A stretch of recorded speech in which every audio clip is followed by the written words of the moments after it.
Baik, Assalamualaikum warahmatullahi wabarakatuh. Selamat siang Bu Mentari. Kami dari kelompok 6 izin mempresentasikan terkait dengan proyek akhir kami.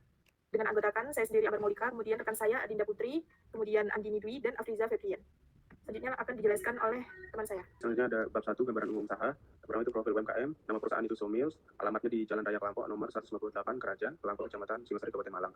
Lalu nama pemilik Dipanda Rifka Ramadan Fauzi.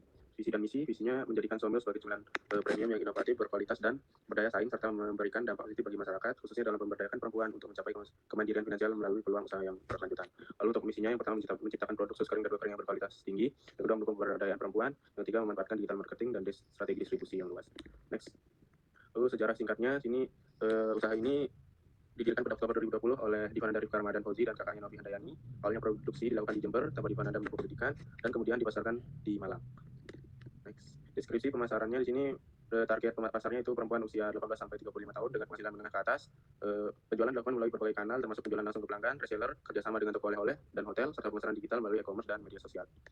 Lalu selanjutnya ada struktur organisasi. Di sini Divananda Rifka Ramadan Fauzi sebagai owner, lalu Novi Handayani sebagai wakil owner, dan ada beberapa tim operasional, yaitu tim produksi, tim packing, dan tim administrasi. Lalu proses produksi. Produk yang dihasilkan ini berbagai varian. Tahapan utama produksi dimulai dari persiapan bahan baku, lalu pembuatan adonan, setelah adonan jadi, berikutnya adalah mencetak adonan, lalu setelah itu memanggang dengan sempurna di oven, lalu setelah itu pendinginan. Nah, setelah pendinginan dilakukan pengisian coklat, selanjutnya yang terakhir tahap pengemasan. Lalu sistem penggajian, di ini Somil menggunakan sistem borongan dan dibayar per hari. Nah, itu sebesar 70.000 per 10 kilo sesuai yang diproduksi. Lalu selanjutnya yaitu misalnya anggaran komprehensif, yang pertama itu data perusahaan, tabel penjualan per bisnis per triwulan itu datanya sebagai berikut, tabel distribusi penjualan per unit produk dan wilayah itu datanya sebagai berikut, tabel harga jual per unit datanya sebagai berikut. Misalnya sini transaksi penjualan Somil itu dilakukan secara tunai 100% tanpa sistem kredit. Lalu anggaran jasa kas jangka pendeknya itu untuk hasil penerimaan Somil sepenuhnya berasal dari hasil penjualan tunai produk, pengeluarannya pembelian bahan baku, pengeluaran biaya produksi seperti gaji, biaya kemasan, dan biaya pemasaran digital. Lalu proyeksi laporan laba ruginya itu dengan usul ini laba rugi maka akan dapat diketahui perkembangan hasil operasi perusahaan setiap bulan selama tahun 2025. Baik, selanjutnya yaitu terkait perhitungan dari forecast penjualan. Yang pertama yaitu ada tren penjualan. Di sini kami menggunakan persamaan tren penjualan dengan metode least square, di mana persamaannya yaitu Y sama dengan A plus BX. Nah, untuk A-nya ini diketahui dengan membagi total dari volume atau Y dibagi dengan N. Ini diketahui bahwa total volume Y-nya itu sebesar 87.600.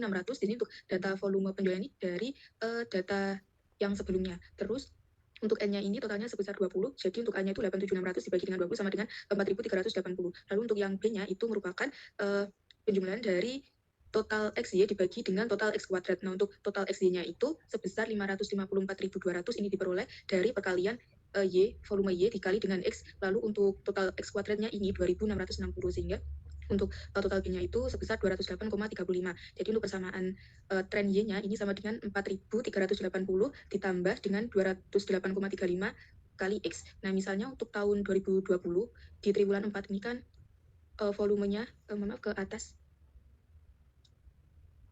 Nah, ini untuk tahun 2020 pada triwulan 4 itu kan volumenya 2000, lalu untuk X-nya kan min 13. Jadi untuk tren Y-nya ini 4.380 ditambah 208,35 dikali X-nya ini min 13, sehingga diperoleh tren Y-nya itu 1.671. Itu pun dengan perhitungan untuk triwulan selanjutnya. Next. Lalu ada perhitungan rasio to trend. Untuk perhitungan rasio to trendnya ini dihitung dengan rumus Y dibagi trennya tadi dikali dengan 100. Nah, untuk triwulan 4 pada tahun 2020 ini kan volume Y-nya itu 2000. Lalu untuk tren atau Y-nya yang telah dihitung tadi itu kan 1.671,45. Jadi untuk rasio to trend pada triwulan 4 tahun 2020 itu sama dengan 2000 dibagi dengan 1.671,45 dikali dengan 100, sehingga diperoleh 120 yang merupakan nominal yang telah dibulatkan. Nah, untuk perhitungan untuk triwulan selanjutnya itu juga sama. Selanjutnya yaitu ada perhitungan indeks musim. Nah, sebelum menghitung indeks musim, kita hitung dulu variasi musim, yang ini diperoleh dari perhitungan total penjualan dari masing-masing triwulan pada tiap-tiap tahun, mulai 2020 sampai 2024 dibagi dengan 5 tahun. Yaitu 5 tahun itu dari 2020 sampai 2024. Nah, misal untuk triwulan 1, ini kan pada tahun 2020 penjualannya 0, tahun 2021 ini 96, tahun 2022 itu 53, tahun 2023 itu 332, dan tahun 2024 itu 28. Jadi untuk variasi musimnya 0 ditambah 96 ditambah 53 ditambah 332 ditambah 28 dibagi dengan 5 tahun, sehingga diperoleh 102 pieces. Lalu untuk indeks musimnya ini merupakan total variasi musimnya ini dikali dengan 100%. Jadi untuk triwulan 1 indeks musimnya itu 102%. Nah, selanjutnya yaitu forecast penjualan untuk tahun 2025.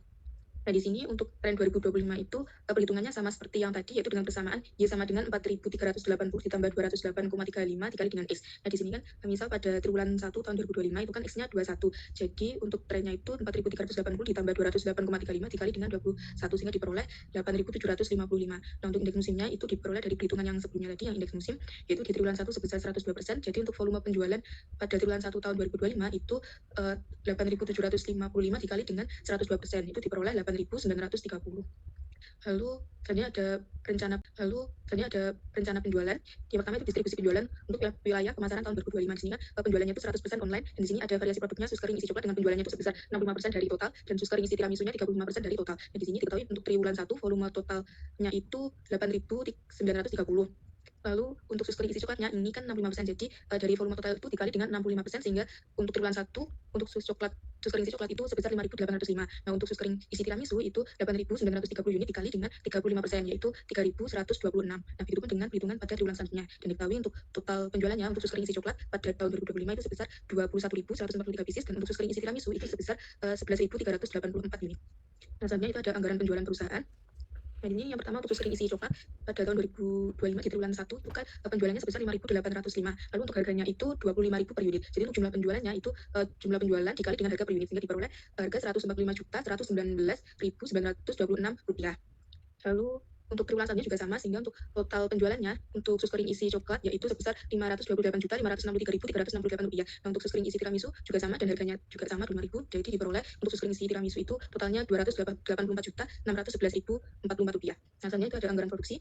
Yang pertama itu rencana persediaan akhir tahun 2025 untuk produksi sus coklat. Nah, di sini kan tingkat putaran persediaan tahun 2025 itu diketahui sebanyak 4 kali. Lalu untuk persediaan awal tahun untuk sus coklat itu 400 pieces. Lalu untuk persediaan rata-ratanya itu 21.143 yang diperoleh dari rencana penjualan sebelumnya, lalu dibagi dengan 4, yaitu tingkat perputaran, sehingga diperoleh sebesar 5.286. Lalu untuk persediaan akhirnya itu dari 2 kali persediaan rata dikurangi persediaan awal, sehingga diperoleh 10.172 unit. Lalu untuk rencana produksi tahun 2025 itu dari rencana penjualan ditambah persediaan akhir dikurangi dengan persediaan awal, sehingga diperoleh 30.915. Dan untuk rencana produksi per triwulan itu 30.915 dibagi dengan 4 jadinya 7.729. Lalu untuk anggaran produksi sus coklat tahun 2022 itu 25. Kan penjualan tadi diketahui sebesar 5.805. Lalu untuk persediaan awalnya itu 400, dan untuk produksinya per triwulan itu sebesar 7.729. Jadi untuk persediaan akhirnya itu dari total yang tersedia ditambah persediaan awal dikurangi penjualan, sehingga diperoleh 2.324 untuk persediaan akhir. Dan untuk persediaan akhir triwulan 1 ini akan dijadikan persediaan awal di tahun berikutnya, di triwulan berikutnya, yaitu pada triwulan 2. Begitupun dengan selanjutnya. Nah, selanjutnya itu ada rencana persediaan akhir tahun 2025 untuk produk sus tiramisu. Next. Nah, ini perhitungannya juga sama seperti yang perhitungan untuk sus coklat tadi. Next. Nah, selanjutnya ada rencana kebutuhan bahan mentah. Yang pertama untuk sus kering isi coklat. Di sini pada triwulan 1, itu kan produksinya tadi diketahui tiap-tiap triwulan sebesar 7.729. Nah, untuk bahan bakunya tepung itu SUR-nya itu sebesar 0,06 kilo per pieces atau per produk. Lalu untuk jumlah kebutuhannya itu sebesar 464 pieces. Lalu untuk jumlah kebutuhannya ini merupakan perkalian dari jumlah produksi dikali dengan SUR. Lalu untuk margarin SUR-nya ini 0,05, lalu untuk jumlah kebutuhannya itu perkalian dari 7.729 atau jumlah produksi dikali dengan SUR itu, sehingga diperoleh 386 unit kilo. Lalu untuk telur yaitu SUR-nya itu 0,04, untuk jumlah kebutuhannya itu merupakan perkalian dari jumlah produksi dikali dengan SUR. Itu pun untuk coklat isiannya. Nah, selanjutnya untuk tiramisu itu perhitungannya juga sama ke atas. Nah, untuk perhitungan selanjutnya akan dijelaskan oleh rekan saya. Baik, selanjutnya ini untuk rencana pembelian bahan mentah. Untuk triwulannya itu triwulan 1 sampai 4. Untuk jumlah kebutuhannya diperoleh dari jumlah kebutuhan dari sus coklat dan tiramisu. Lalu untuk persediaan akhir ikut terdapat dari data. Lalu tersedia ini dari jumlah kebutuhan ditambah persediaan akhir. Lalu untuk persediaannya dari informasi. Lalu unit tersedia dikurangi persediaan awal. Lalu untuk harga per unit itu diperoleh dari informasi. Lalu jumlah, jadi total jumlahnya untuk rencana pembelian bahan mentah triwulan 1 sampai 4 itu 32.755.447. Lalu untuk pembelian bahan mentah margarin, untuk perhitungannya juga sama dengan total 71 juta. Lalu untuk bahan mentah telur 51 juta, dan untuk isian coklatnya 108 juta. Untuk isian tiramisunya total 57 juta. Untuk selanjutnya ini rencana biaya bahan mentah. Untuk jumlah kebutuhannya itu dari perhitungan yang sebelumnya yaitu di 2.5. Lalu untuk jumlah kebutuhan total anggaran biayanya untuk tepung, margarin, telur, dan isian coklat itu 46.372. Begitupun dengan telur 33 juta, untuk isian coklat totalnya itu 109 juta. 209. Lalu ini untuk anggaran biaya bahan mentah perhitungannya juga sama seperti sebelumnya. Lalu ini untuk anggaran pemakaian tenaga kerja langsung. Untuk produksi per unit itu diperoleh dari data slab sebelumnya yaitu di 2.4. Lalu untuk tim MH per PC sama itu juga dari data. Jadi untuk total bagian persiapan bahan baku itu total DMH-nya 1.546, lalu untuk bagian pengolahan itu 2.782, untuk bagian pengemasan 927. Lalu untuk rencana biaya tenaga kerja langsung untuk total DMH-nya itu diperoleh dari sebelumnya itu 2.8, lalu untuk biaya totalnya itu dari biaya total DMH dikali upah. Dengan total bagian persiapan bahan baku 4.637, lalu untuk bagian pengolahannya 8.347, lalu bagian pengemasan 15.766.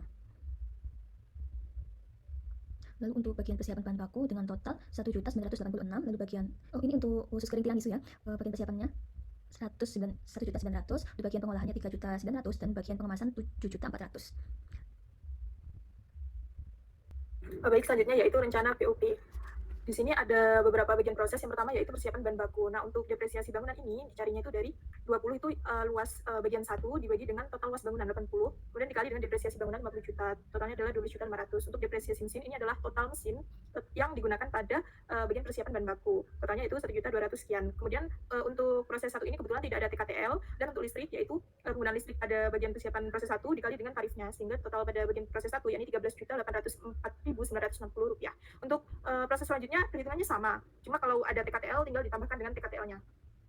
Kemudian di sini langsung kita ketahui X, yakni 36 juta sekian ini diperoleh dari total bagian gudang. Kemudian untuk Y-nya 30 juta sekian diperoleh dari total bagian kantor. Nah, untuk 15% ini adalah pemakaian jasa pada masing-masing bagian. Kemudian untuk mencari X-nya kita substitusikan, jadi X-nya dimasukkan lalu Y-nya disubstitusikan dan diperoleh X-nya yakni 48 juta sekian. Untuk Y pun sama, yakni Y-nya dimasukkan. Nah, ini kita masukkan dari hasil X yang sudah kita hitung sebelumnya, diperoleh Y adalah 35 juta sekian. Lalu untuk BOP neto, ini mula-mula adalah total awalnya tadi dari bagian gudang sama bagian kantor. Nah, untuk tambahan, yakni pada tambahan bagian gudang ini diperoleh dari total X dikurangi dengan total bagian gudangnya tadi 36 juta, maka diperoleh tambahnya 11.791 sekian. Lalu untuk kuranginya atau pengurangannya ini diperoleh dari 0,15 dikali dengan 48 juta, sehingga BOP neto pada bagian gudang adalah 55 juta dan pada bagian kantor adalah 49 juta. Totalnya adalah 104 juta. Baik, untuk menghitung tarifnya, kita masukkan pada hasil pada proses yang sudah kita hitung sebelumnya tadi ke dalam BOP langsung. Nah, untuk jasa X dan Y kita perlu mencarinya. Untuk mencarinya rumusnya sebagai berikut di bawah ini. Kemudian diketahui dari X-nya yakni pada proses 1 yakni 19 juta, kemudian proses 2 29 juta, 3 6 juta, dan pada Y-nya pun juga sama. Kemudian BOPTL ini adalah totalnya. Nah, untuk total ini adalah total semuanya. Kemudian untuk tarifnya ini dibagi. Selanjutnya yaitu untuk tiap jenis produk. Jadi ini rencana produksi diambil dari anggaran produksi, kemudian pada bagian proses 1, 2, dan 3 kita mencarinya. Seperti di bawah ini, ya ini tarif dikali dengan sebelumnya, lalu diperoleh dengan 33 juta sekian kita masukkan, 17 juta kita masukkan, dan untuk proses 2 dan 3 juga sama. Lalu totalnya ini kita jumlahkan. Nah, untuk BOP per triwulan, ini dari total BOP ini dibagi dengan 4. Lalu selanjutnya yaitu HPP. Nah, untuk HPP ini sebenarnya tinggal memasukkan saja. Jadi ini rencana produksi ini dari anggaran produksi, ini dari anggaran bahan mentah, anggaran TKL, anggaran BOP, sehingga totalnya adalah 83 juta sekian untuk triwulan 1. Nah, untuk HPP per unit ini kita ketahui dari total HPP ini dibagi dengan rencana produksinya. Selanjutnya untuk tiramisu pun sama. Untuk anggaran variabel, ini anggaran variabel biaya pemasaran. Nah, ini ada 25.000 dan 10. Ini adalah range-nya. Jadi ini range tertinggi 25.000, terendahnya adalah 10. Nah, untuk 2.500.000 ini adalah biayanya. Kemudian kita cari selisih. Nah, selisihnya itu dibagi, maka itu akan dihasilkan variable cost-nya. Untuk fixed cost-nya ini dari yang tertinggi. Jadi biaya tertinggi dikurangi dengan variable cost dikali dengan range tertinggi. Maka nanti kita akan ketahui hasil Y-nya yaitu dari fixed cost ditambah dengan variable cost. Untuk selanjutnya pun sama. Lalu hasil yang sudah kita hitung tadi kita masukkan ke dalam anggaran variabel bentuk formulanya. Nah, untuk variable cost-nya tadi dimasukkan semua, kemudian di total, dan fixed cost-nya pun sama, dimasukkan kemudian di total. Di sini ada untuk volume penjualan ini diambil dari anggaran penjualan, kemudian biaya tetap ini diambil dari biaya tetap totalnya, dan untuk anggaran variabel ini diambil dari fixed cost-nya ini dikali dengan volume penjualan, maka total biaya pemasarannya tinggal dijumlah semuanya. Untuk triwulan 1 ada 17 juta sekian, dan triwulan selanjutnya bisa dilihat pada tabel. Nah, untuk anggaran variabel biaya administrasi umum ini sama persis seperti sebelumnya, jadi mungkin saya hanya akan menunjukkan angkanya saja. Lalu yang terakhir, proses terakhir, kita ada proses proyeksi laba rugi. Nah, di sini ada volume penjualan. Volume penjualan ini diambil dari anggaran penjualan. Kemudian terkait dengan penerimaan penjualan, ini adalah total dari anggaran penjualan sus coklat ditambah dengan anggaran penjualan sus tiramisu. Lalu kemudian untuk HPP diperoleh dari anggaran penjualan sus coklat dikali dengan HPP sus coklatnya, kemudian ditambah dengan anggaran penjualan sus tiramisu dikali dengan anggaran HPP sus tiramisu. Nah, untuk laba kotor ini tinggal dikurangi dari penerimaan penjualan dikurangi dengan HPP. Kemudian terkait dengan biaya operasi, kita ada biaya pemasaran dan administrasi keuangan. Ini angkanya diambil dari yang sebelumnya sudah kita hitung. Kemudian biaya operasinya kita totalkan, dan laba operasi ini diperoleh dari laba kotor dikurangi dengan total biaya operasinya. Karena kita belum membayar pajak, belum ada pembayaran pajak maksudnya, maka laba operasi ini sudah masuk dalam laba bersih perusahaan. Baik, di sini ada dokumentasi kami bersama dengan owners, serta ini ada gambaran produk. Dan untuk video profil UMKM bisa diakses melalui link YouTube berikut. Sekian presentasi dari kelompok 6, kurang lebihnya kami mohon maaf. Wassalamualaikum warahmatullahi wabarakatuh.